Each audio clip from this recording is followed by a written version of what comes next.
I know the usefulness of reductive language.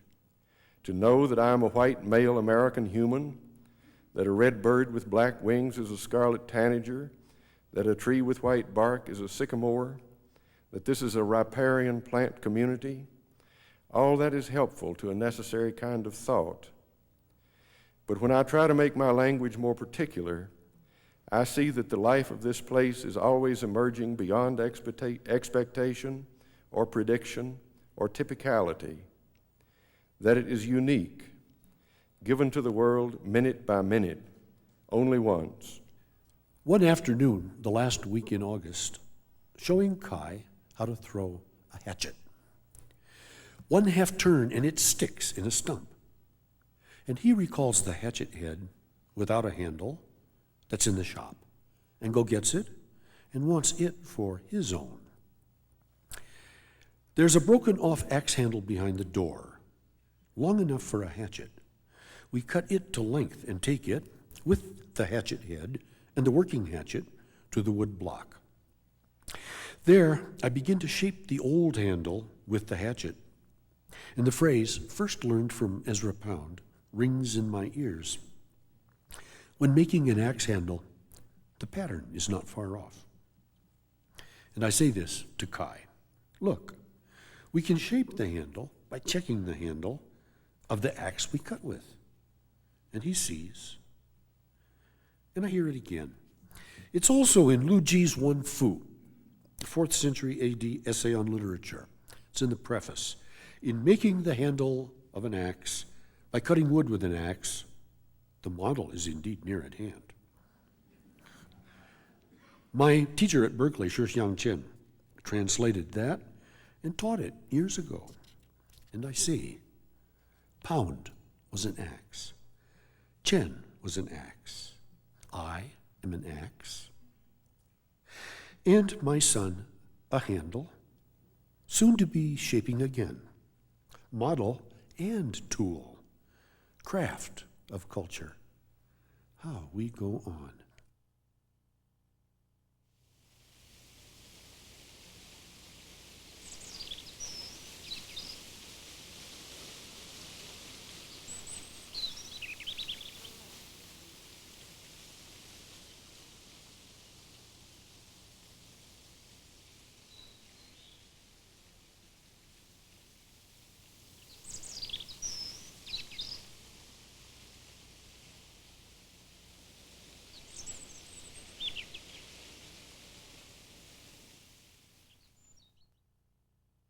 I'm going to begin with a few newish poems and then read a prose piece, and then maybe another poem. This is a poem called Longer.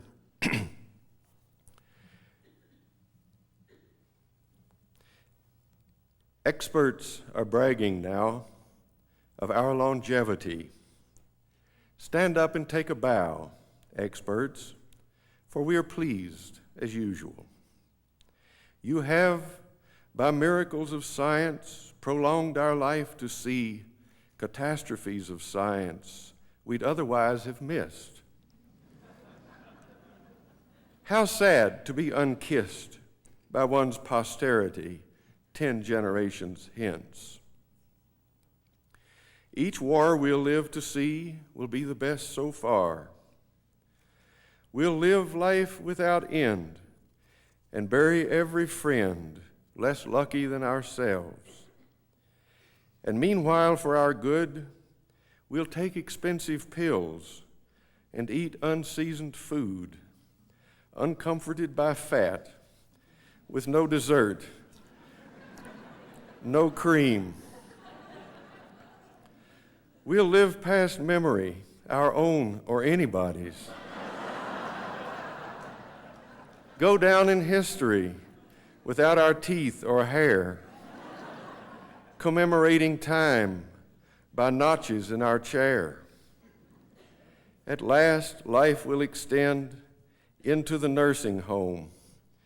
We'll breathe a long time there, the television on, too weak to turn it off, but still alive. Please pass the biscuits, ham, and eggs. And pass the gravy, please. Cream in my coffee? Yes. And now that we have ate, you got a cigarette?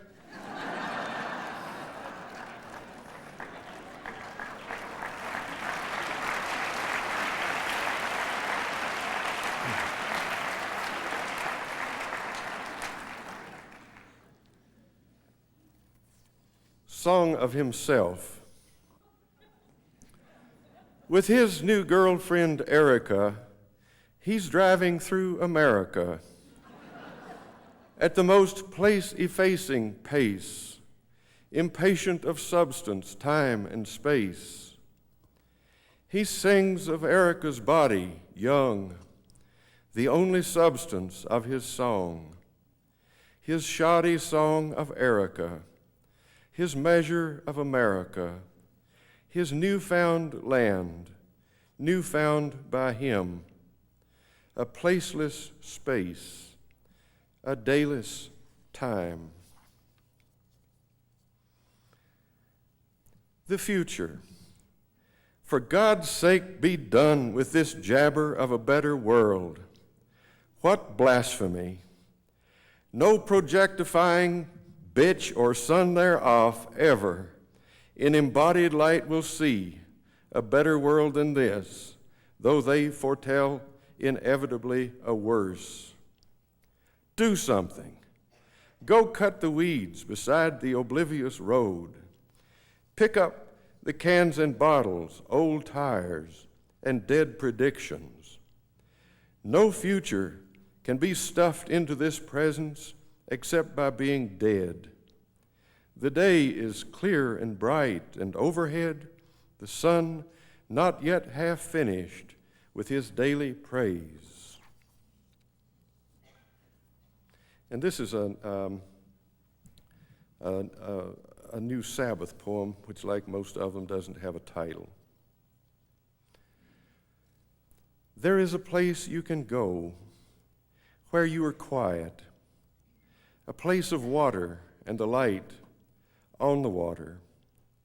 Trees are there, leaves, and the light on leaves moved by air. Birds singing move among leaves in leaf shadow. After many years you have come to no thought of these, but they are themselves your thoughts. There seems to be little to say, less and less. Here they are, here you are, here as though gone. None of us stays, but in the hush where each leaf in the speech of leaves is a sufficient syllable, the passing light finds out, surpassing freedom of its way. And now I'm going to read a passage of prose from a book called Life is a Miracle, an essay against modern superstition. And a part of my work in this book is to try to undermine the a part of scientific authority that I think is illegitimate or superstitious. And this part deals with reduction. There obviously is a necessary usefulness in the processes of reduction. They are indispensable to scientists and to the rest of us as well. It is valuable sometimes to know the parts of a thing and how they are joined together, to know what things do and do not have in common, and to know the laws or principles by which things cohere, live, and act. Such inquiries are native to human thought and work. But reductionism also has one inherent limitation that is paramount, and that is abstraction. Its tendency to allow the particular to be absorbed or obscured by the general. It is a curious paradox of science that its empirical knowledge of the material world gives rise to abstractions, such as statistical averages, which have no materiality and exist only as ideas. There is, empirically speaking, no average and no type. Between the species and the specimen, the creature itself, the individual creature, is lost. Having been classified, dissected, and explained, the creature has disappeared into its class, anatomy, and explanation. The tendency is to equate the creature or its habitat with one's formalized knowledge of it. The uniqueness of an individual creature is inherent not in its physical or behavioral anomalies, but in its life. Its life is not its life history, the typical cycle of members of its species from conception to reproduction to death. Its life is all that happens to it in its place. Its wholeness is inherent in its life, not in its physiology or biology. This wholeness of creatures and places together is never going to be apparent to an intelligence coldly determined to be empirical or objective. It shows itself to affection and familiarity. Science speaks properly a language of abstraction and abstract categories when it is properly trying to sort out and put in order the things it knows. But it often assumes improperly that it has said or known enough when it has spoken of the cell or the organism, the genome or the ecosystem, and given the correct scientific classification and name. Carried too far, this is a language of false specification and pretentious exactitude, never escaping either abstraction or the cold-heartedness of abstraction. The giveaway is that even scientists do not speak of their loved ones in categorical terms, as a woman, a man, a child, or a case. Affection requires us to break out of the abstractions, the categories, and confront the creature itself in its life, in its place. The importance of this for conservation can hardly be overstated. For things cannot survive as categories, but only as individual creatures living uniquely where they live. We know enough of our own history by now to be aware that people exploit what they have merely concluded to be of value, but they defend what they love. To defend what we love, we need a particularizing language, for we love what we particularly know. The abstract, objective, impersonal, dispassionate language of science can, in fact, help us to know certain things, and to know some things with certainty.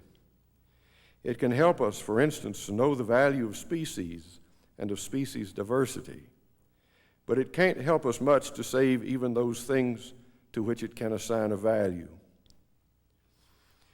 The abstractions of science are too readily assimilable to the abstractions of industry and commerce, which see everything as interchangeable with or replaceable by something else. There is a kind of egalitarianism which holds that any two things equal in price are equal in value, and that nothing is better than anything that may profitably or fashionably replace it. Forest equals field equals parking lot. If the price of alteration is right, then there is no point in quibbling over differences. One place is as good as another, one use is as good as another, one life is as good as another, if the price is right. Thus, political sentimentality metamorphoses into commercial indifference or aggression. This is the industrial doctrine of the interchangeability of parts, and we apply it to places, to creatures, and to our fellow humans as if it were the law of the world, using all the while a sort of middling language imitated from the sciences that cannot speak of heaven or earth, but only of concepts. This is a rhetoric of nowhere, which forbids a passionate interest in, let alone a love of, anything in particular. Directly opposed to this reduction or abstraction of things is the idea of the preciousness of individual lives and places. This does not come from science, but from our cultural and religious traditions. It is not derived, and it is not derivable from any notion of egalitarianism. If all are equal, none can be precious. We now have the phenomenon of mitigation banking, by which a developer may purchase the right to spoil one place by preserving another. Science can measure and balance acreages in this way just as cold-heartedly as commerce. Developers involved in such trading undoubtedly have the assistance of ecologists. Nothing insists that one place is not interchangeable with another except affection. If the people who live in such places and love them cannot protect them, nobody can protect them.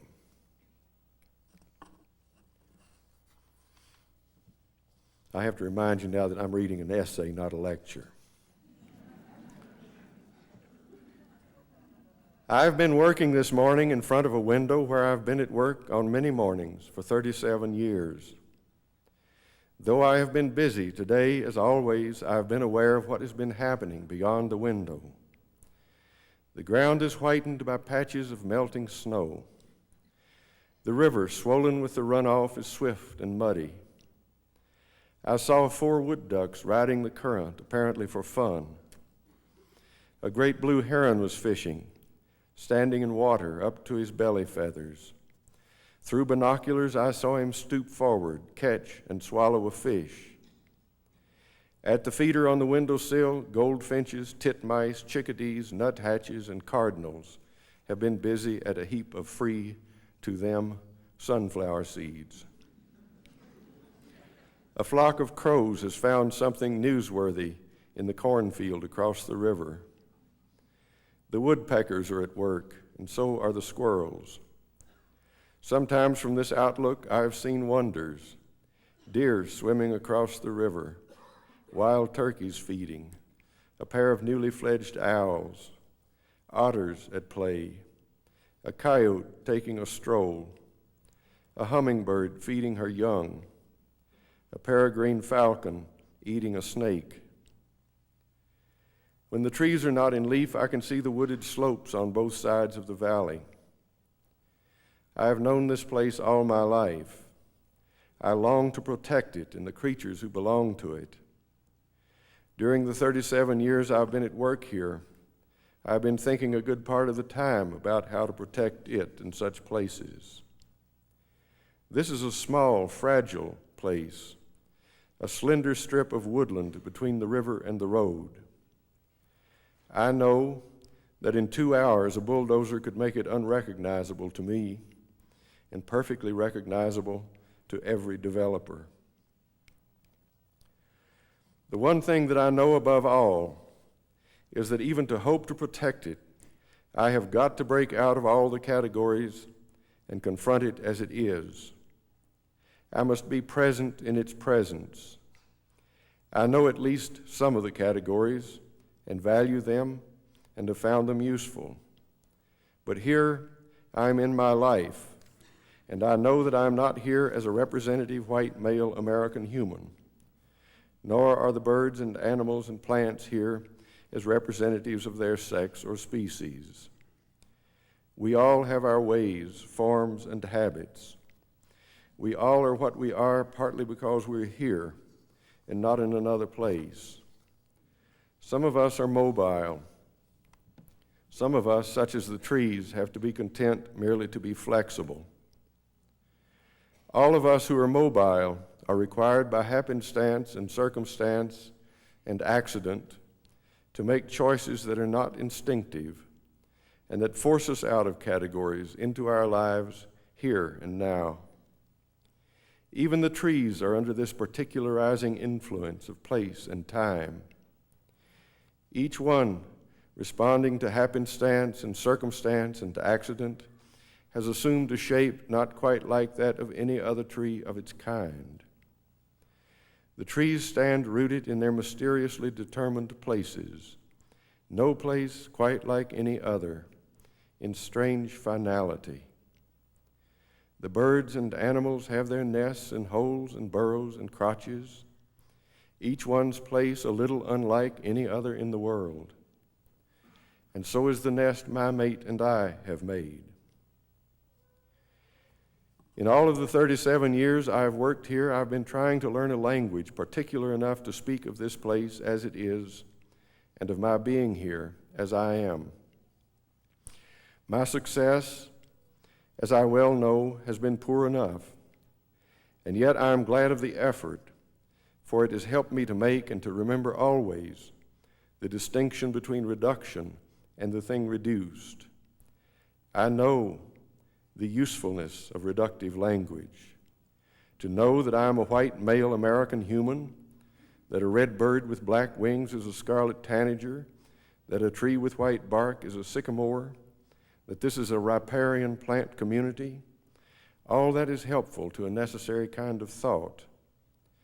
But when I try to make my language more particular, I see that the life of this place is always emerging beyond expectation or prediction or typicality, that it is unique, given to the world minute by minute, only once, never to be repeated.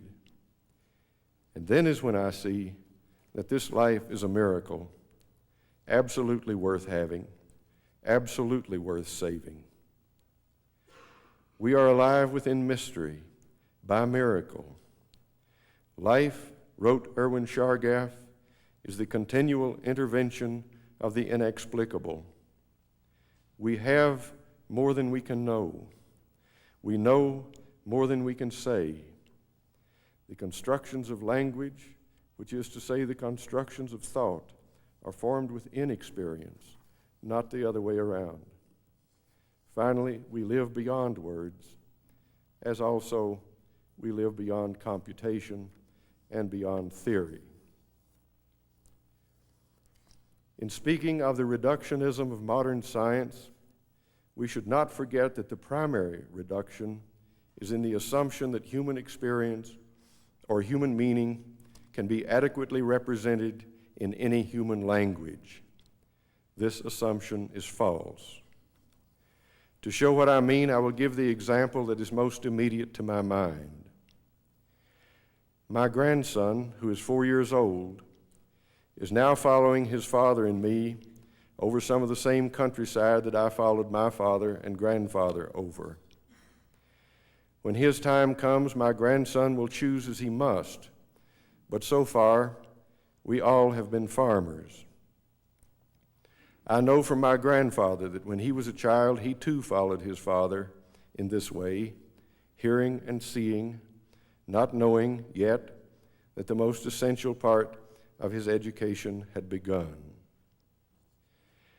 And so, in this familiar spectacle of a small boy tagging along behind his father across the fields, we're part of a long procession, 5 generations of which I have seen, issuing out of generations lost to memory, going back, for all I know, across previous landscapes and the whole history of farming. Modern humans tend to believe that whatever is known can be recorded in books or on tapes or on computer disks, and then again learned by those artificial means. But it is increasingly plain to me that the meaning, the cultural significance, even the practical value of this sort of family procession across a landscape can be known but not told. These things, though they have a public value, do not have a public meaning. They are too specific to a particular place and history. This is exactly the tragedy in the modern displacement of people and cultures. That such things can be known but not told can be shown by answering a simple question: who knows the meaning, the cultural significance, and the practical value of this rural family's generational procession across its native landscape? The answer is not so simple as the question. No one person ever will know all the answer. My grandson certainly does not know it, and my son does not, though he has positioned himself to learn some of it, should he be so blessed. I am the one who, to some extent, knows, though I know also that I cannot tell it to anyone living. I am in the middle now, between my grandfather and my father, who are alive in my memory, and my son and my grandson, who are alive in my sight. If my son, after 30 more years have passed, has the good pleasure of seeing his own child and grandchild in that procession, then he will know something like what I now know. This living procession through time in a place is the record by which such knowledge survives and is conveyed. When the procession ends, so does the knowledge. And I'm going to end with a little poem, another recent Sabbath poem. We travelers walking to the sun can't see ahead. When we look back, the very light that blinded us shows us the way we came, along which blessings now appear, risen as if from sightlessness to sight, and we go on by blessing brightly lit toward that blessed light that yet to us is dark.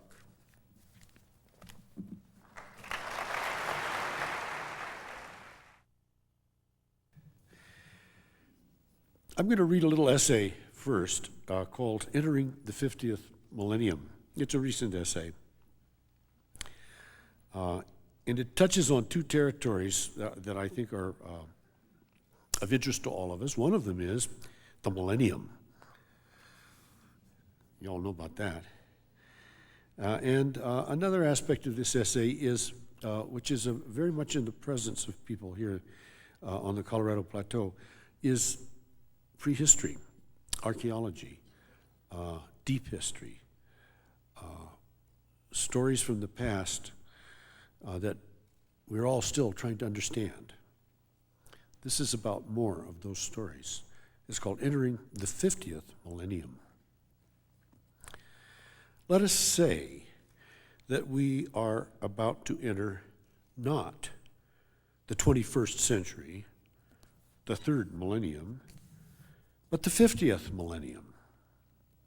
Since the various cultural calendars, Hindu, Jewish, Islamic, Christian, Japanese, etc., are each told within terms of their own stories, we can ask, what calendar would be suggested to us by the implicit narrative of contemporary Euro-American science? Since that is what provides so much of our contemporary worldview. So we might come up with a Homo sapiens calendar that would start at about 40,000 years ago, before the present, BP, in what is called the Gravettian Orgnesian era, at a time when the human toolkit, which had already long been sophisticated, began to be decorated with graphs and emblems. That's the time when figurines were produced, not for practical use, but apparently for magic and beauty. That's a kind of a watershed there.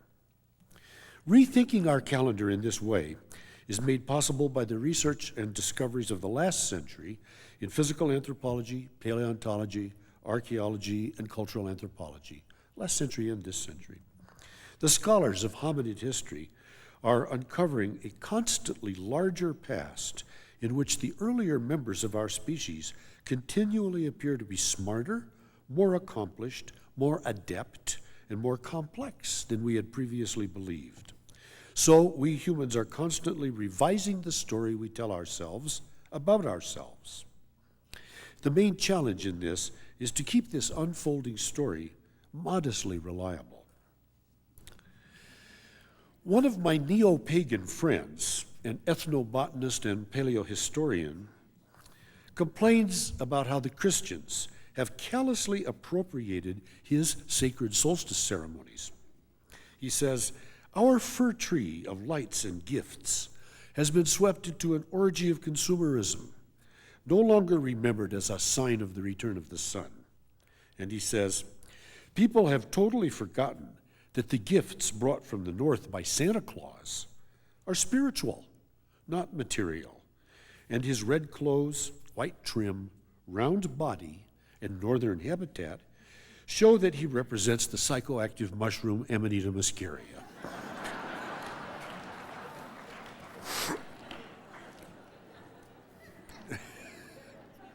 Makes sense when you think of it. My friend is one of several poet scholars I know who study deep history, a term that he prefers to prehistory.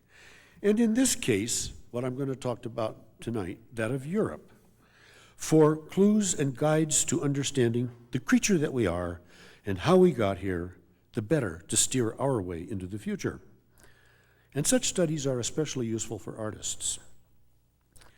My wife and I went to France several summers ago to pursue an interest in the Upper Paleolithic. Southwest Europe has large areas of limestone karst plateau, which allows for caves by the thousands, some of them enormous. Quite a few of these caves were decorated by Upper Paleolithic people. With the help of the poet and the paleo art historian, Clayton Eshelman, Carol and I visited many sites and saw a major sampling of the cave art of Southwest Europe in the Dordogne and in the Pyrenees. Places like Peshmerga, Cognac, Niort, El Portel, the famous Lascaux, and Trois Frères, where the great antlered dancing shaman figure is found at the very farthest end of the cave. The cave art, with its finger tracings, engravings, hand stencils, outline drawings, and polychrome paintings, flourished from 10,000 to 35,000 years ago. The Paleolithic cave and portable art of Europe thus constitutes, from 35,000 to 10,000 years ago, a 25,000-year continuous artistic and cultural tradition. The people who did this were fully Homo sapiens, and, it must be clearly stated, not just the ancestors of the people of Europe, but, in a gene pool that old, to some degree, ancestors to everyone everywhere. The art that they left us is a heritage for the people of the whole world. This tradition is full of puzzles. The artwork is often placed far back in the caves in almost inaccessible places. The quality fluctuates wildly. Animals can be painted with exquisite attention, but there are relatively few human figures, and the ones that are there are strangely crude. Almost no plants are represented. Birds and fish are scarce compared to mammals, with one cave as an exception. Some animal paintings, as in Niort, appear unfinished, commonly with the feet left off. The theories and explanations from the 20th century cave art specialists, the great Abbé Breuil and the redoubtable André Leroy-Gourhan, don't quite work. The hunting magic theory, which holds that the paintings of animals were to increase the take in the hunt, is contradicted by the fact that the majority of animal pictures are of wild horses, which were, in fact, not a big food item, and that the animals most commonly consumed, which were red deer and reindeer, are depicted in small number. The horse was not yet domesticated, so why this fascination for horses? My wife Carol suggests that maybe the artists were a guild of teenage girls.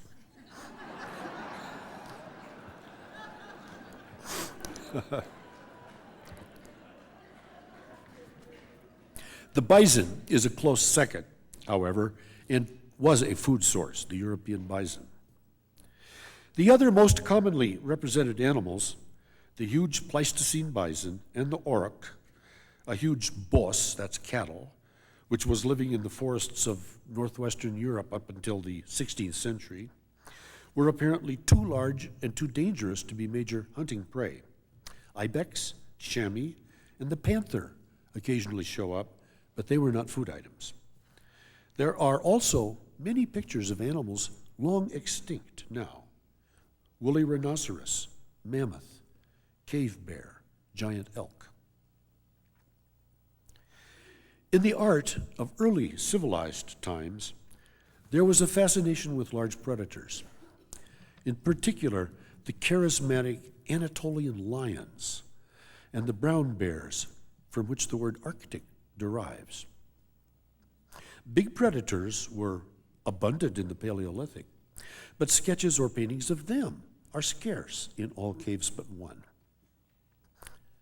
It was the bears who first used the caves and entirely covered the walls of some, like Ruffignac, with long scratches. Seeing this may have given the first impetus to humans to do their own graffiti. So we may have been taught to write by bears.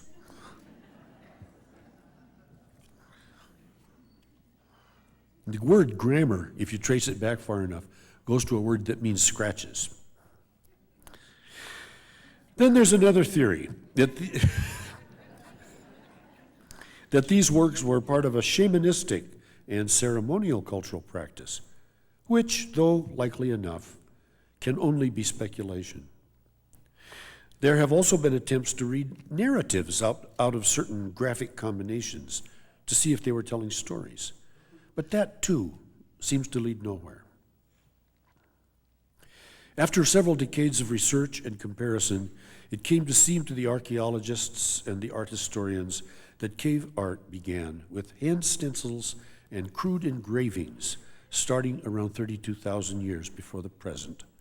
Progressively, then the theory was they progressively evolved through time, leading to an artistic climax at Lascaux. This, the most famous of caves discovered during World War II, is generally felt to contain the most lovely and remarkable of all the world's cave art. These polychrome paintings are dated at around 17,000 years before the present. That summer, I had the rare good fortune to be admitted to Le Fray Grotte of Lascaux, as well as the replica, which is where most tourists are shunted now, which is in itself excellent, and what all but a handful of people now see. I can testify to the magic of Lascaux. There is an 18-foot-long painting of an auroch cow arcing across a ceiling 12 feet above the floor. A sort of Lascaux style is then perceived as coming down in other later caves, excellent work, up to the Salon Noir in the Niaux cave in the Ariège, dated at about 11,500 years before now. After about 10,000 years ago, cave art simply stops being made. Many of the caves closed up from landslides and cave-ins, and the whole tradition was forgotten. Until quite recently, everyone was pretty comfortable with the theoretical evolutionary chronology, which fits our contemporary wish to believe that things get better through time. But then in 1994, some enthusiastic speleologists found a new cave on the Ardèche River, a tributary of the Rhône. Squeezing through narrow cracks, not expecting much, they almost tumbled into a 50-foot-high hall and a quarter-mile of passageways of linked chambers full of magnificent depictions that were the equal of anything at Lascaux. There are a few animals shown here that are totally new to cave art: images of woolly rhinoceros and the Pleistocene maneless lion, which are rare in other caves, are the most numerous.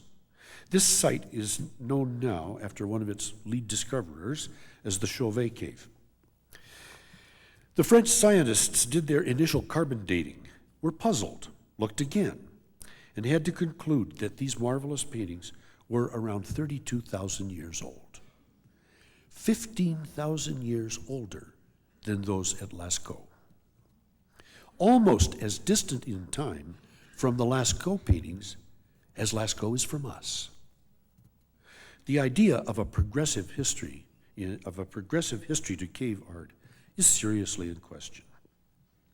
And a new and again larger sense of the Homo sapiens story has opened up for us, and the beginnings of art are pushed even further back in time. I wrote in my notebook, out of the turning and twisting calcined cave walls, a sea of fissures, calcite concretions, stalactites, old claw scratchings of cave bears, floors of bear wallows and bear slides. Then the human finger tracings in clay, early scribblings, scratched in lines, sketchy little engravings of half-done creatures or just abstract signs, lines crossed over lines, images done over images. Out of this ancient swirl of graffiti rise up the exquisite figures of animals, swimming deer with their antlers cocked up, a pride of lions with noble profiles, fat wild horses, great-bodied bison, huge horned wild bulls, antlered elk, painted and powerfully outlined creatures alive with the life that art gives on the long-lost mineraled walls below ground.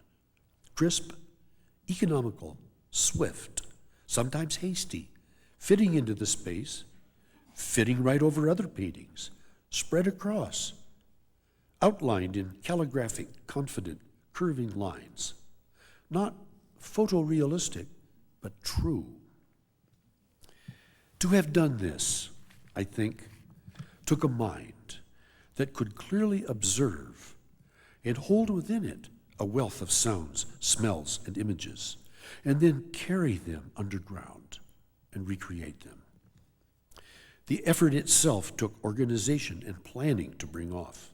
We have found the stone lamps, evidence of lighting supplies, traces of ground pigments, sometimes obtained from very far away. And the people must have had gathered supplies of food, dried grass for bedding, poles for scaffolding. The scaffolding poles in Lascaux left behind notches in the cave wall. You can see where the scaffolding was set. Someone was doing arts administration, which now looks like maybe, rather than that other famous ancient occupation, man's earliest occupation.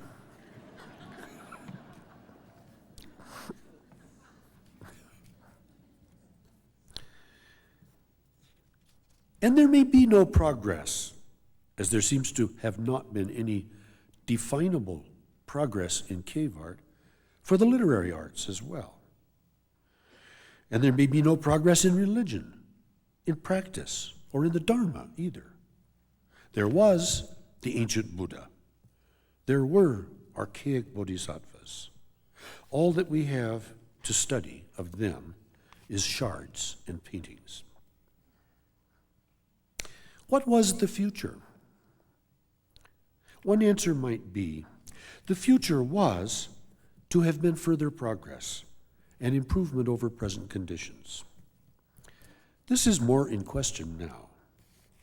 The deep past confounds the future by suggesting how little we are agreed on what is good.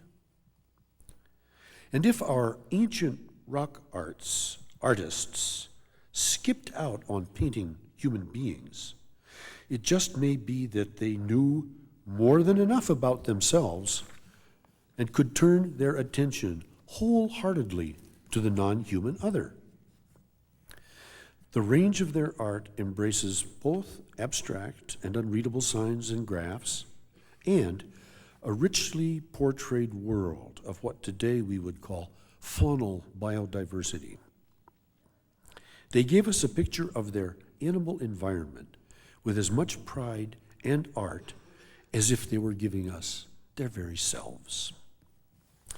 Maybe in some way they speak from a spirit that is in line with Dogen's comment. We study the self to forget the self. When you forget the self, you can become one with all the other phenomena. We have no way of knowing what the religious practices, the rituals, or the verbal art of 35,000 years ago might have been. It is most likely that the languages of that time were in no way inferior in complexity, sophistication, or richness to the languages spoken today. I get this opinion in a recent personal communication from the eminent linguist William Bright. It's not far-fetched to think that if the paintings were so good, the poems and songs must have been of equal quality. One can imagine myths and tales of people, places, and animals being told back then. In poetry and song, I fancy them singing wild horse chants, salutes, as are sung in some parts of Africa, to each creature, each day, each time it is first seen. Little lyrics that intensify some element in a narrative, a kind of deep song, cante hondo, to go together with deep history. Or, on the other side, maybe lots of quick little bison haiku.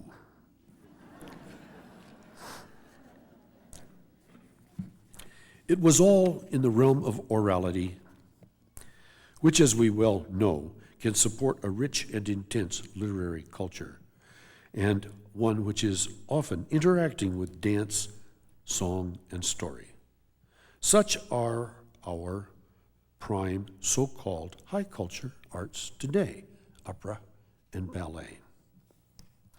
Today, then, this Franco-Germanic Anglian Creole, called English, has become the world's second language, has become everybody's second language, and as such is a major bearer of diverse literary cultures. English is and will be all the more a future host to a truly multicultural rainbow realm of writings.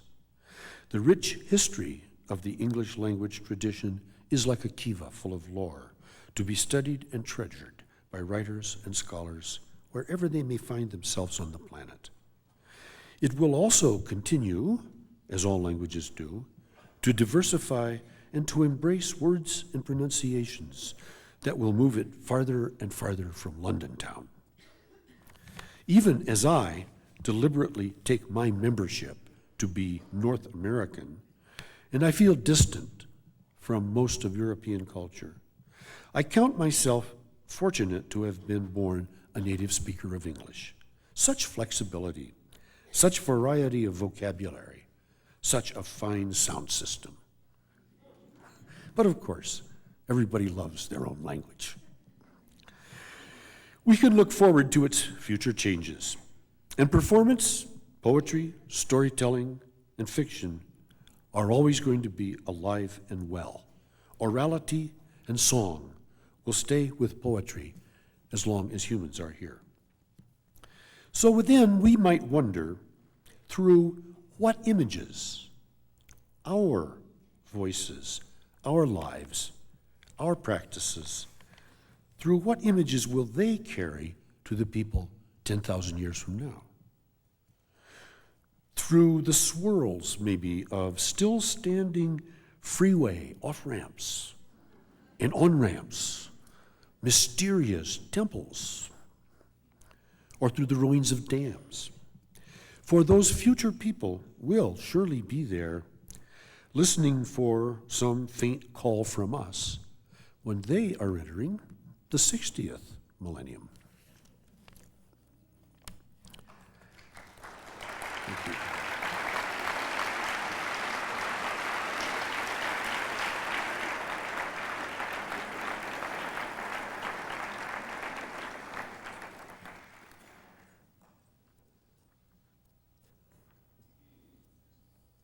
I'm going to read a couple of poems then to finish.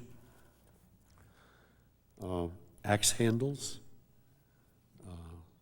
a poem about handing on culture from fathers to sons. One afternoon, the last week in August, showing Kai how to throw a hatchet. One half turn and it sticks in a stump. And he recalls the hatchet head without a handle that's in the shop, and go gets it and wants it for his own.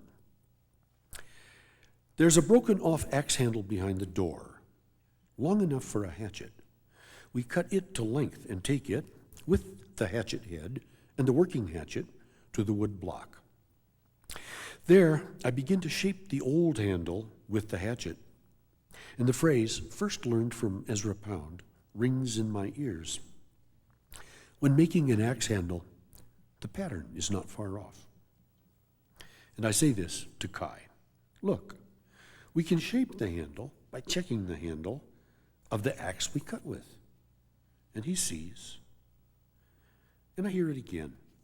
It's also in Lu Ji's One Fu, 4th century AD essay on literature. It's in the preface.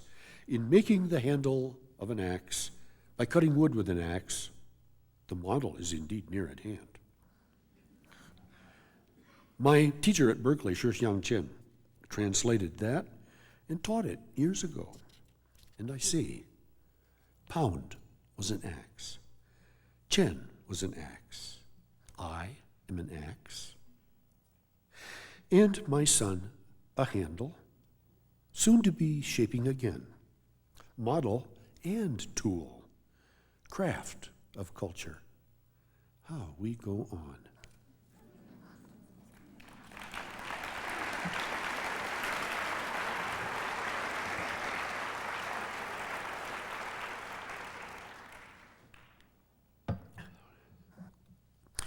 Icy Mountains Constantly Walking, a poem for Seamus Haney. Coming out of a trip to Ireland to do a poetry reading a few years ago. In Dublin, Trinity University, there are two libraries. One is the contemporary working library for the students and the faculty.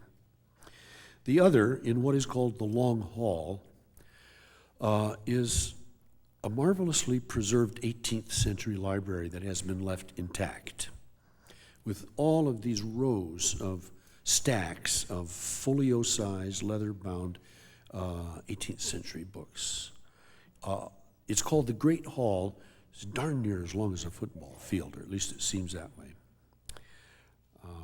It is the database of Western culture as of the 18th century.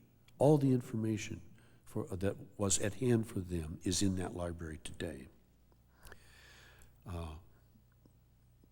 And when you fly to Ireland or England, when you fly to the British Isles, often your route takes you over Greenland. If you're lucky, you get over Greenland when it's light. Icy Mountains Constantly Walking.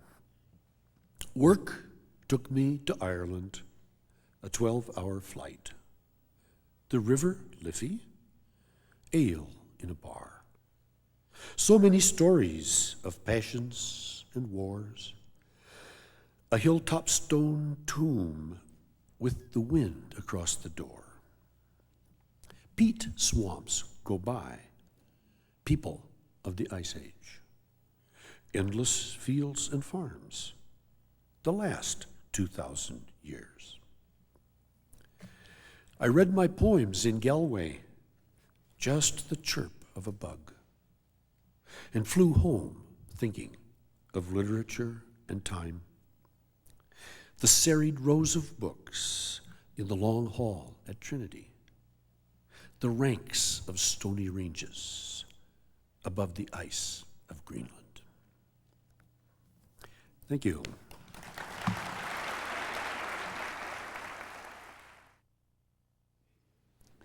Place is by one definition an autobiographical issue, and you have both been described as writers of place. Certainly places have animated your imaginations, yet each of you seem to have dealt quite differently with the matter. Wendell, you first. You went away from home in Kentucky, off to college, then to graduate school at Stanford as a writing fellow, and landed in New York City. Perhaps like many of your generation in the South, you seemed launched away from your home. You've written about the drain of people from rural communities that began after the Second World War, and perhaps you were simply part of that drain, a drain that might have seemed required to have a life of the imagination. But in fairly short order, you returned to a farm not far from your parents' home place in Henry County, Kentucky. What was first involved in that adventure of leaving, and what turned you around and sent you home? Well, at this distance, I can't really take credit for much of anything except instinct. I think that the return happened because Tanya and I both wanted to return, and I did very much. And I think that it was a justifiable thing to do, as I can see now in retrospect, because I had belonged to this place all my life, or most of it. Well, really all of it. I belonged to it even when I was somewhere else. And this was going, obviously, to have to be my subject. And as a writer, but I can see now that there's a problem about turning your subject into subject matter, as if it were some kind of raw material that didn't have any dignified existence until you took it over and made something of it. And it seems to me that living in your subject keeps you well advised that your subject has respectability and a dignity quite apart from anything that you're going to make of it. Also, in retrospect, it seems to me that if I had stayed away, I would have continued to write about that. I would have made it into subject matter, and I would have falsified it. I would have become wrong about it in some seriously debilitating way. You always had a kind of farming instinct. I remember you saying that when you were in Manhattan, you had a couple of goldfish. I did. I bought an aquarium and some fish, and it's the oddest thing I ever did in my life.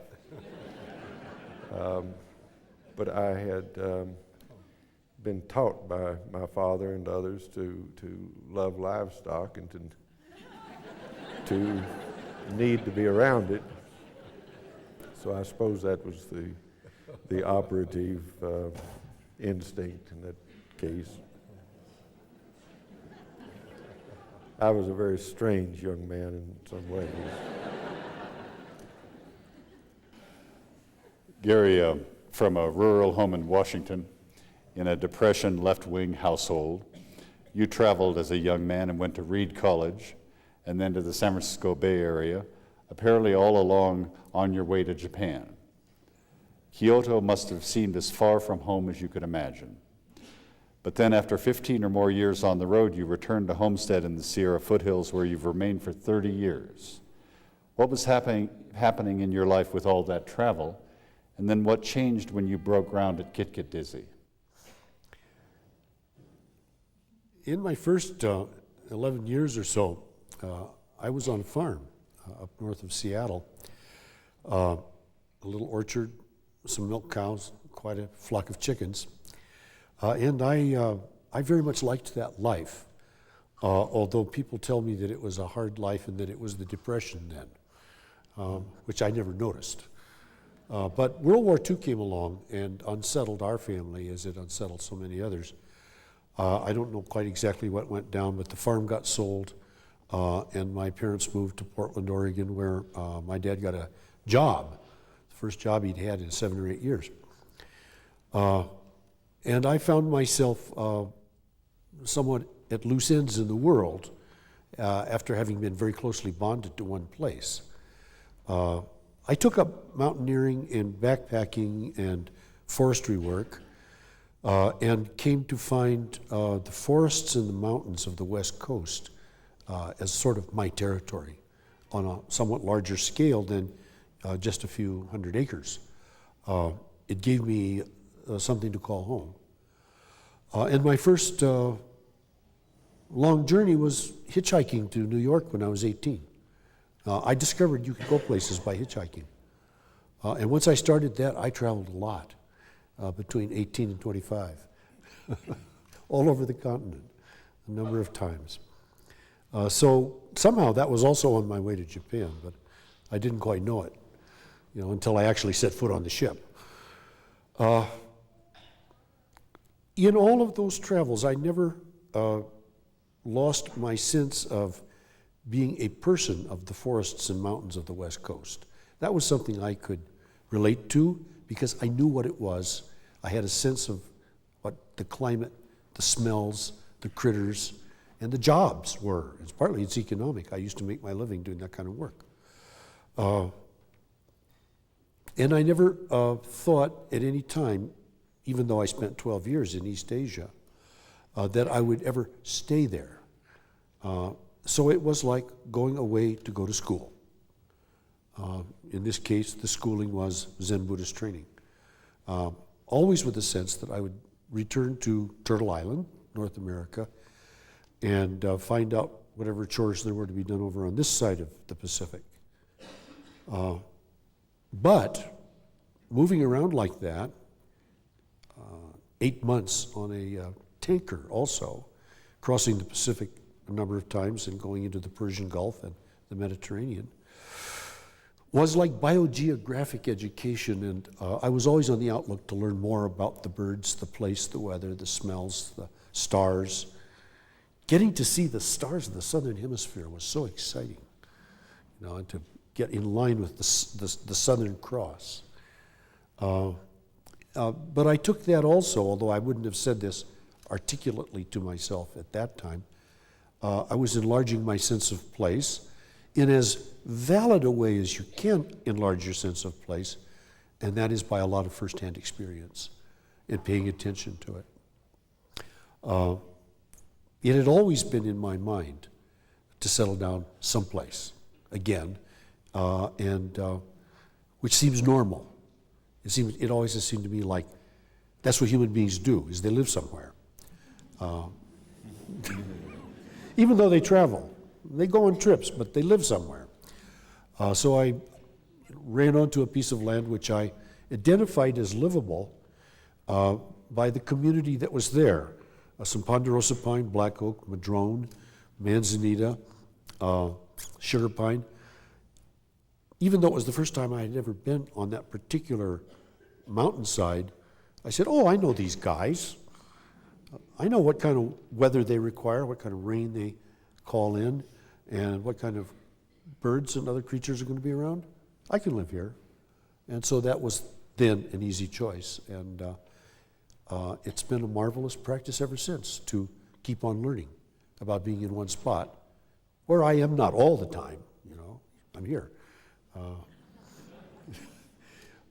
Drum Hadley, whom some of you may know, and I were once walking along a spongy tundra up in Alaska, and Drum was saying, God, this is exciting, but it feels a little wrong.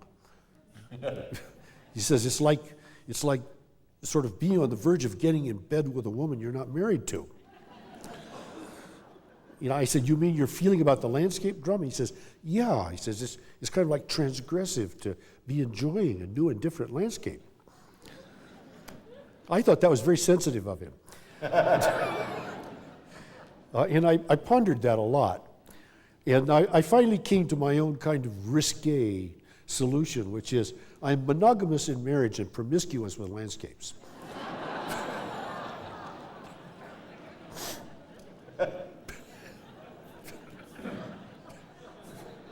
That's having it both ways. Wendell said, that's having it both ways.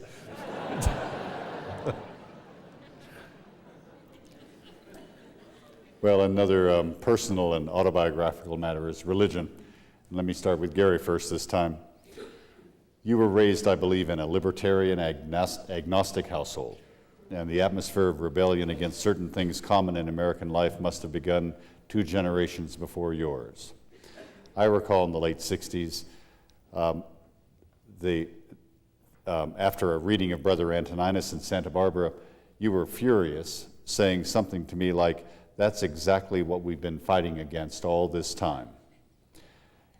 And an element of the counterculture, at the beginning at least, was a palpable antagonism toward Christianity. And yet from the beginning you talked about values, archaic values, the spiritual practices of native peoples, and very early on you began a serious practice of Zen Buddhism, first on your own and then in Japan in a proper monastic temple setting. Do you remember how you first heard of Zen? What did you find attractive about that form of spirituality? And it's certainly more vigorous and demanding than what is passed for common Christian practice in America, hierarchical at all. How has Zazen and Buddhism worked in your life? Well, you don't ask any little questions. I only have 4. You only have 4 like that, huh? Scoreboard. You need a scoreboard to answer questions like that. Well, first tell me how you heard about Zen, because I've never Well, asked you. Yeah, I'm going to tell it in a slightly different sequence. Okay. My first glimpse of some kind of nutty spirituality was in Snow Peak mountain climbing. I started climbing when I was about 15. That was the summer I climbed Mount St. Helens, which was then a 9,000-foot high volcano. And I'll tell you a little funny story about that. The next day after we climbed that mountain, there was a newspaper posted at the Forest Service ranger station down there by Spirit Lake, and the headlines were "Atomic Bomb Dropped on Japan." And I stood there, that was summer 45, I stood there and I read those headlines, and then I read the article which said, "Scientists say that nothing will ever grow again in Hiroshima for maybe 100 years. That's what they were predicting then. So I was so outraged that I said, "I swear by this beautiful permanent Mount St. Helens that I will oppose this atomic evil." No, so Hiroshima looks great now, and Mount St. Helens is blown half away.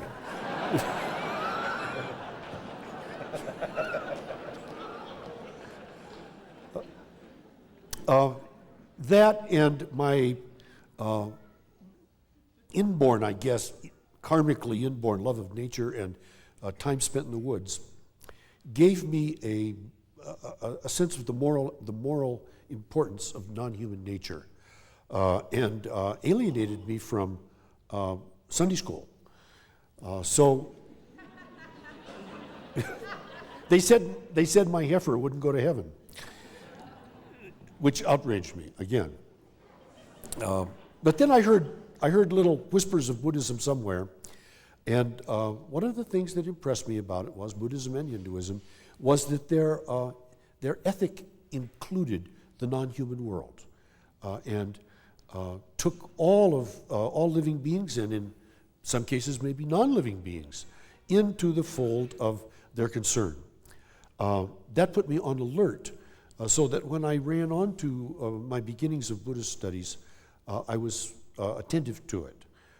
And then, discovering Zen a little later, probably not until I was 19 or 20, I loved the art and the poetry, and then with my mountaineering sense of pain is pleasure and danger is fun, Zen seemed really attractive. When I first met you, Wendell, I sensed that you too were involved in a measure of rebellion against the Christian practices of your community. I recall you saying that you'd never been able to join a church, and for a long time you seemed to avoid the vocabulary of Christianity. You've been a critic of the church, and you've had close friendships with Buddhists and humanists, apparently having great respect for those traditions. Have you come to feel more comfortable with Christianity? Christian stories and values seem more apparent in your writing than ever before. Would you describe yourself as a Christian writer now? And has your sense of spiritual matters changed over the years? I didn't think Gary finished answering his question.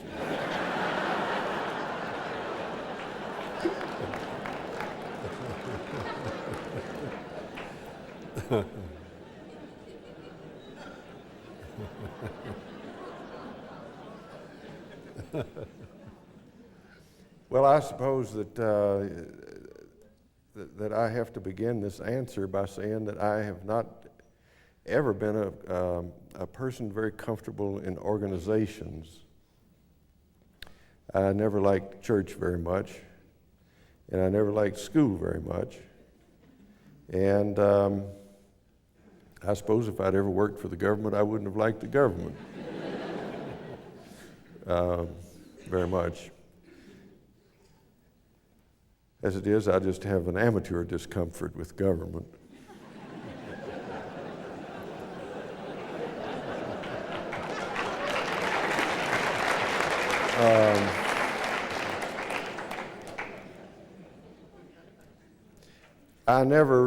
The religion available to me was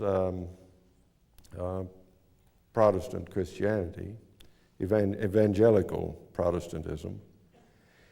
And I've never been comfortable with evangelism.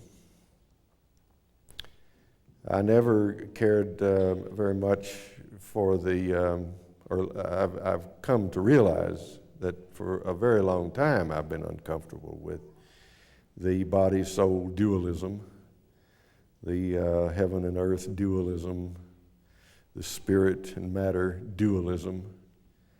And I've taken a pledge that I won't use those, especially the spirit and matter dualism anymore. I don't like to use the word spirit and spirituality if I can help it.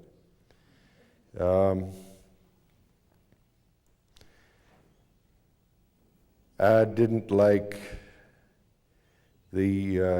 don't like the church's dissociation from economic issues. I don't like the fairly ordinary hint that the church gives that if you can just get on the roll, you'll get to heaven. I don't believe that works. I think that the church's tolerance of the present economy is a very serious matter. And I think that the language of Christianity has been fairly well deadened. For instance, I think it's wrong to have let Gary assume that his heifer couldn't go to heaven.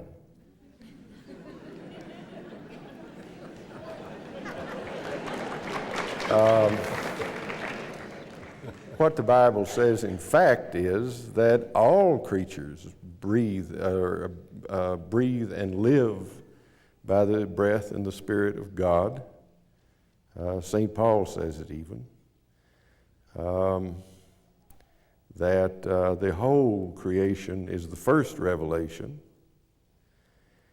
And it seems to me that the churches have generally been inclined to back away from that, as they have against that the really transformative caution that we should love one another, love our neighbors, and in fact love our enemies.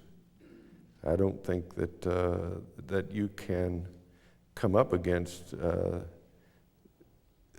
those cautions and be all that far from Buddhism. So for a while I thought I didn't have a religion because I didn't have that kind of religion, and but then the Bible and the hymns and so on had sunk very deep into me, and I think other people thought that I was a Christian writer before I thought I was myself. The Gospels themselves don't give me much pause. I'm a believer. I mean, I believe in the Annunciation and the Nativity and the resurrection. What really bothers me is when those doctrines become associated with treasuries and treasurers and building funds and those things that ally it to an economy that's really fundamentally based on the 7 deadly sins. So whether you can be a Christian writer and not be an active member of a church is a question I'm not competent to deal with. But I know that I do require religious faith because my experience includes realities that materialism and empiricism don't include. And I have probably more and more consciously become a Christian writer, but I find the issue of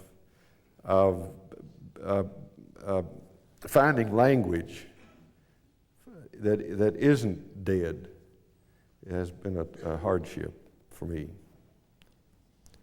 I don't like people talking glibly about God.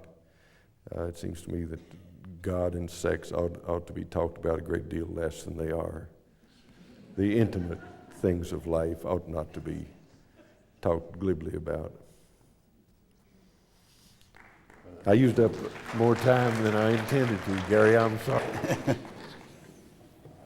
Well, my grandmother always said, don't talk about religion and politics, so let's talk about politics.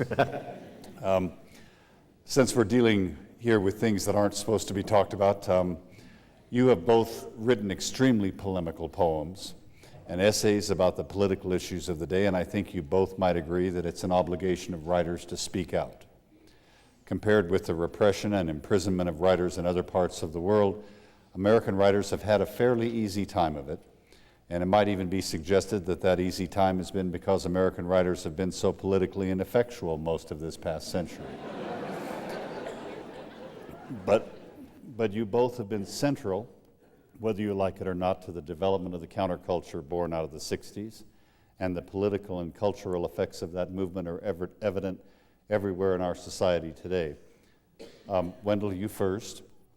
Politically, can you continue and give us your sense of how you think we got where we are today, where you think you're headed, and where do you think we ought to be headed? Well, I don't think you have a right as a writer to base your work on the idea that it would be effective. I don't think you have that. The expectation that you will win is not relevant to the work. And if you're a political person, and it seems to me you have to be a political person, then you ought to be a political writer to the extent that politics are part of your consciousness. Where we are, it seems to me, is in a situation in which we're making a fundamental confusion between symbolic value, namely money, and real value, and that the connection between the symbols and the good symbolized has been virtually lost, so that people are now, in great numbers of people in power, are looking upon money as a vital sign, which it is not. The money is doing well, and the things that the money is made from, in general, are doing poorly. The money is being made by robbing the landscapes of the world and the people who work those landscapes. And so the political situation, to me, as I see it, from where I'm looking, that is a country community, looks like a fairly pure composition of fantasies. Let me ask you something about the first part of your answer, though. You said that you don't think writers should worry about their effect. But I've seen you depressed and angry about many of these issues for a prolonged period of time, so you wish to have an effect. Of course you wish to have an effect, but what I mean is you can't do the work on the condition that you have an effect. You've got to do the work the best you can and let the effect be a byproduct, or let it come if it can. I work all the time for political results, and I'm not a bit embarrassed about it. Don't feel that my art has been compromised at all by it, and I'm going to be at work for the rest of my life for political results. But I found out pretty early that if you make your effort dependent upon some presumptive success, you're going to be disappointed pretty early, and you can't last. Mm-hmm. We've seen this happen a lot with young people when they find themselves ineffective in even the short run. They become discouraged and give up. By the time you're my age, you don't give a damn whether you have an effect or not. You're not going to quit.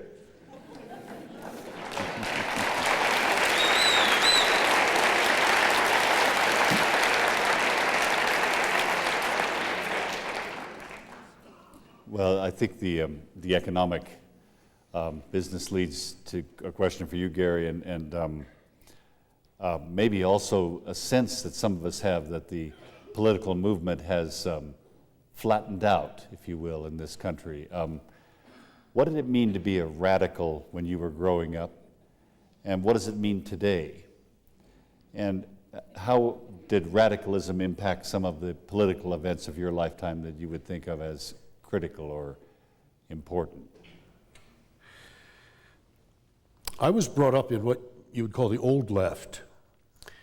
My father and his brothers, from time to time doing labor organizing, working in logging camps, working on ships.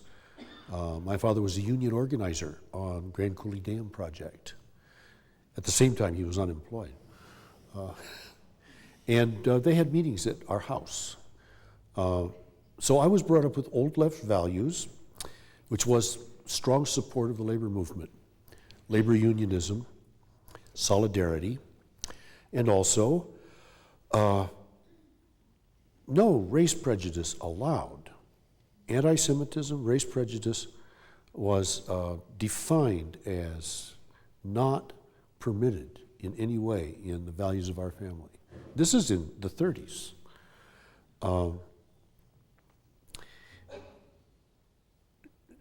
My grandfather talked a little bit about Marx and sat in a big black leather chair, pointed at me and said, "Read Marx, boy."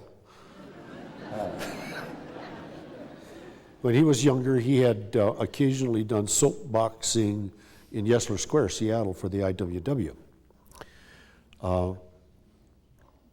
It wasn't difficult for me to carry what I heard from those conversations and from the family attitudes into seeing and understanding that there was oppression and exploitation afoot in the world. And I made my own leap, which wasn't a hard leap, wasn't much of a leap, to see that there was exploitation of the environment taking place. Because the big clear cuts were just beginning in the Cascade Mountains, not far from our place. And you could see the big log trucks going down the road. Loving forests, as I did, I couldn't figure out what the justification for this might be. I guess they were building more suburbs in Los Angeles at that time.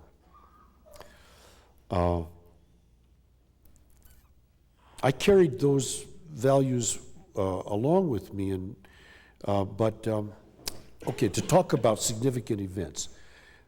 For me, significant historical events, and I think for many of us, were when I was 15 and World War II ended, to learn of the horror of the Nazis' treatment of the Jews and of the camps.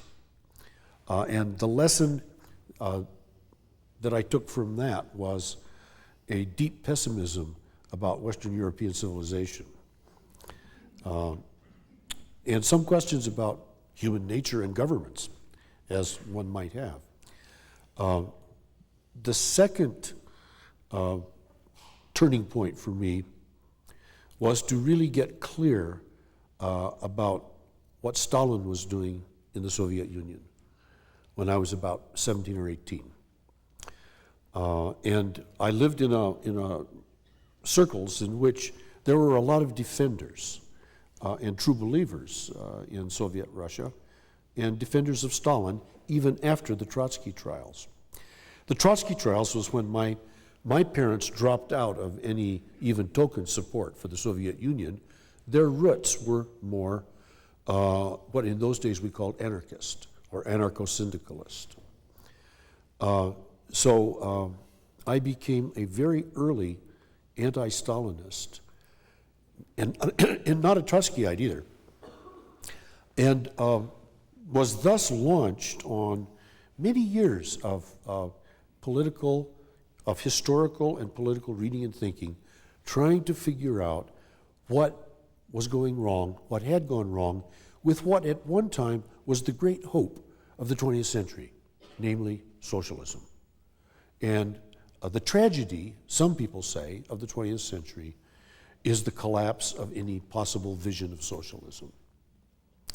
So the next thing would have been, for me, the end of the Cold War and the launching of the global economy.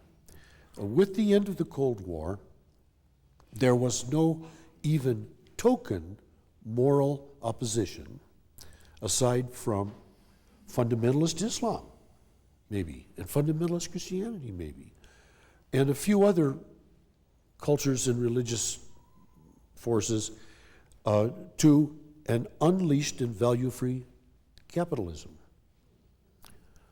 So that is where I think we're at now, on one level, is in a world in which socialism no longer presents a viable vision, although at one time, prior to the Bolsheviks, there was another socialism that was a lot more flexible and a lot more compassionate, that might have taught us something, but the Bolsheviks destroyed that deliberately, nationwide, through the 20s and 30s, if you look back on that history now.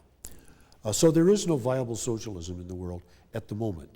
So what is it that we can bring forward that can bring value, restraint, self-restraint to the energy of unleashed, institutionalized global greed? That's what I keep thinking about right now.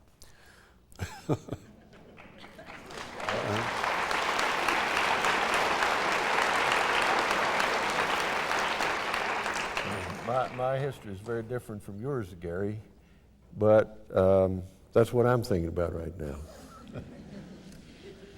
I grew up in an agrarian family in agrarian politics. My father's great effort was to keep a viable life for the small farmers. I'd never heard of socialism. But agrarianism, I thought was normal. It turns out that's fairly radical. But when I was a young man, I was possessed with the idea that I'd like to be a writer. And it wasn't until I came back to Kentucky and right into the beginning of the strip mining operations in eastern Kentucky that I saw that, and then the Vietnam War, of course, that if I didn't want to be blamable for these things, I'd have to get against them. And that was when I began to be a kind of a political radical. But then I mean, our course sort of converges, it seems to me.